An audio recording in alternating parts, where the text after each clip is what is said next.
story we're following as well. Ongoing protests in Israel right now over a newly passed law that would put strict new limits on the nation's highest court, weakening its ability to check the government's power.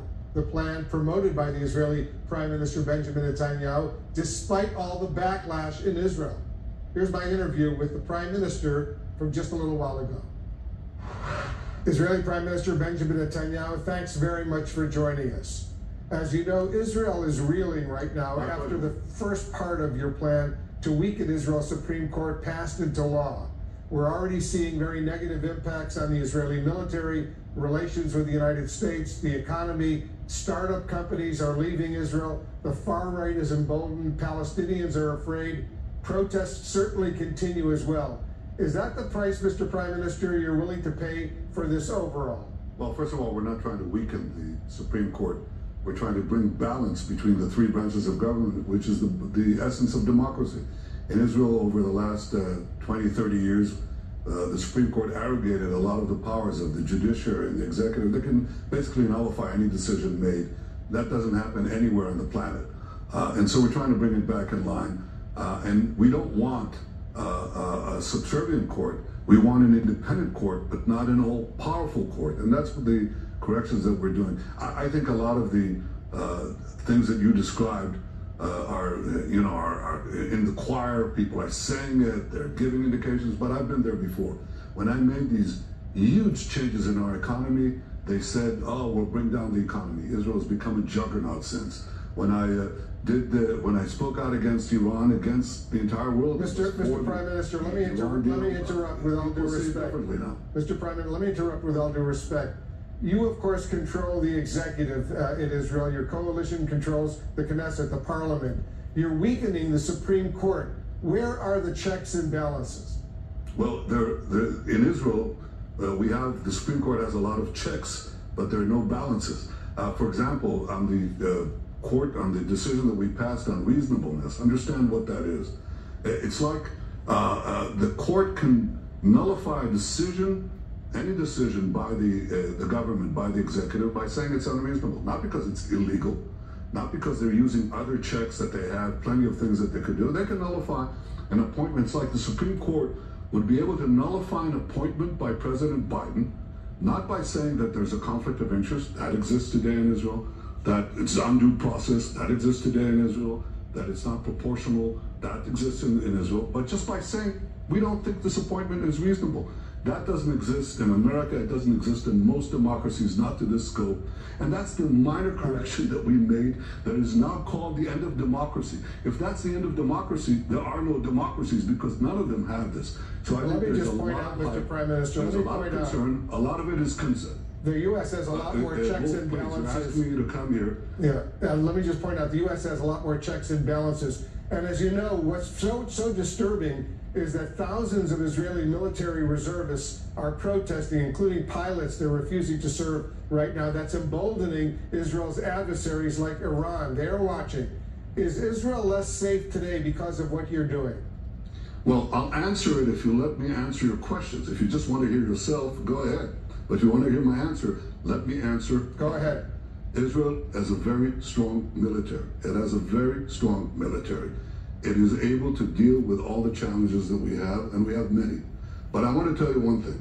You speak of a few thousand who've expressed their reservations, their opposition. Israel has an army of hundreds of thousands with reservists. We had close to 100,000 people who signed a petition to say that we support the current actions of the government. You didn't hear a word about it. We had 250,000 people the other day in Tel Aviv supporting the government. You didn't hear a word about it. Yes, there is a big debate, and some of the former generals are leading an effort against this reform. That's okay, it's a legitimate thing. But in a democracy, the day that that former generals can force the elected officials, democratically elected officials, to stop legislation on this or that matter, I would say that's the day that Israel really stops being a democracy. Yes, we have now a big debate. I don't want to minimize it. I also don't want to minimize the concerns that people have because many of them have been caught in this spiral of fear. That's not going to happen. Israel is going to remain a democracy. There are checks and balances. We have to bring some of the Israeli judiciary, some of it back to a center where it will be like most democracies. That's not going to end democracy. It's not going to weaken democracy. It's going to strengthen democracy. Let me get your. You're going to see that very soon. Let me get your sense on some specifics, Mr. Prime Minister. Can you promise this new law won't be used to fire Israel's Attorney General, who of course is overseeing your corruption trial? Well, first of all, there's no connection between my trial and this reform that is the product of millions of Israelis saying that that people have taken away their democratic decisions and that they don't decide anything. But 15 unelected officials, judges, respectable judges, they decide everything. That's not what they want. As far as my trial is concerned, it's been going on for 3 years. It's unraveling. 2-3 weeks ago, the judges called in the prosecution and said, listen, drop the corruption, not the corruption, drop the bribery charge, which is really the lead charge. And they haven't even heard a single witness for the defense. The only thing I want for my trial is live coverage of TV. That's enough, because I've always said the truth will come out in this. Let me just press you on this. And it will. As far as the Attorney General is concerned, and you asked that, I can't even deal with that. I'm not able to deal with it. But I can tell you that this is not going to happen because it needs the heads of all the coalition to agree to it, and they're not going to agree to it. It's not happening. Do you expect to face any serious consequences from the United States, Mr. Prime Minister, for ignoring President Biden's repeated warnings against pushing through this overhaul? I respect President Biden. I know he's been a great friend of Israel and a friend of mine for 40 years. We can have our disagreements. And look, Wolf, I've been serving as Prime Minister for 16 years. That's a long time. During those 16 years, I've watched other democracies in France, the U.S., and elsewhere. They have the same debates about the power of the Supreme Court, the power of the executive. They have riots, they have demonstrations and protests. I've declined to comment on that. I've never commented, ever, on what happens in the internal processes of democracies. Elected leaders and other democracies can comment on Israel. Everybody wants to comment on Israel. That's fine, they can do it. But ultimately, the decisions are made in our democratic institutions, and I think they'll be made in a measured way, just as we've done now. We've trimmed this reform. Let's tell the truth. We've trimmed it. We've listened to the concerns of the opposition and broad spectrum of the public. I think they're wrong in a lot of things, but I think they have points, important points. So we trimmed it down to a minor thing on reasonableness. We're trying now to achieve, I pushed the pause button on the legislation in which I had a majority. For 3 months, tried to negotiate with the opposition. They wouldn't agree to anything, even a minor change.